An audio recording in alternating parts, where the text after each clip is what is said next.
Definitely মিত্ৰতাৰ ধৰ্মটো আমি সকলোৱে পালন কৰিব লাগিব।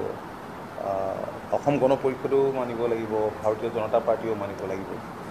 কাৰণ এটা পৰিয়ালতেই যদি এটা পৰিয়াল, এটা সৰু পৰিয়াল এটাতো কেতিয়াবা এনেধৰণৰ মতানৈক্য থাকে, কিন্তু অসম গণ পৰিষদ আৰু ভাৰতীয় জনতা পাৰ্টিৰ মিত্ৰতাটো নতুন নহয়, কেইবাটাও দশক পাৰ হৈ গৈছে যোৱা দিনবিলাকত।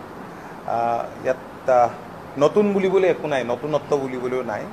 কাৰণ মইতো আৰু কেশৱ মহন্ত দলত বহুত দেৰিকৈ জইন কৰিছোঁ, যোগদান কৰিছোঁ অসম গণ পৰিষদ দলত। কিন্তু তাৰ আগতেই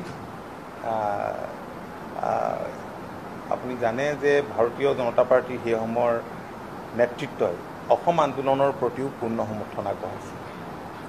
বাজপেয়ী ডাঙৰীয়া সঘনেই অসমলৈ আহিছিল, সেই কথাটো অসমবাসীৰ মনত আছে।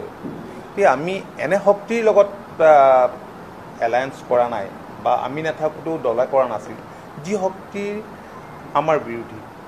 গতিকে এলায়েন্সটো 96ৰ গভৰ্ণমেণ্ট থকাৰ শেষৰ ফালে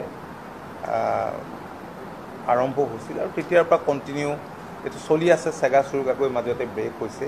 গতিকে এনেধৰণৰ তিতা মিঠা অভিজ্ঞতা যোৱা সময়ছোৱাত যথেষ্ট আছে। গতিকে ইলেকশ্যনলৈ যিহেতু দিন আছে, তো এইটো এটা আজি যি পৰিৱেশৰ কথা কৈছে, কিন্তু এইটোৱে ট্ৰেণ্ডিং হৈ আছে। মই বেয়া পোৱা নাই, কাৰণ চৰ্চাৰ বিষয় হৈছে। এটা সময়ততো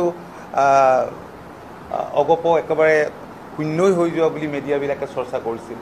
সেই পৰ্যায়ৰ পৰা দলটো আজি এই পৰ্যায়ত আহি পাইছে, এইটোতো মই ভাবোঁ যে এইটো এটা ভাল লক্ষণ বুলিয়ে ভাবিছোঁ। তো উঠাৰ কোনোবাই ইচ্ছা কৰিব, চেষ্টা কৰিব, তাততো ভুল নাই। তেতিয়াহে দলৰ কাম কাজবোৰ সকলো পৰ্যায়ত হ'ব। এতিয়া আপোনালোকে যেনেধৰণে কৈছে, মই তেনেধৰণৰ কথাখিনি চোৱা নাই, মই দেখাও নাই। কাৰণ মই নিজে খুব দলৰ কৰ্মীবিলাকক ওচৰৰ পৰা চাইছোঁ, তেওঁলোকৰ মনৰ ভাৱ বুজিবলৈ সদায় মই চেষ্টা কৰোঁ, আৰু তেওঁলোকৰ যি আৱেগ অনুভূতিক সদায় সন্মান দিওঁ।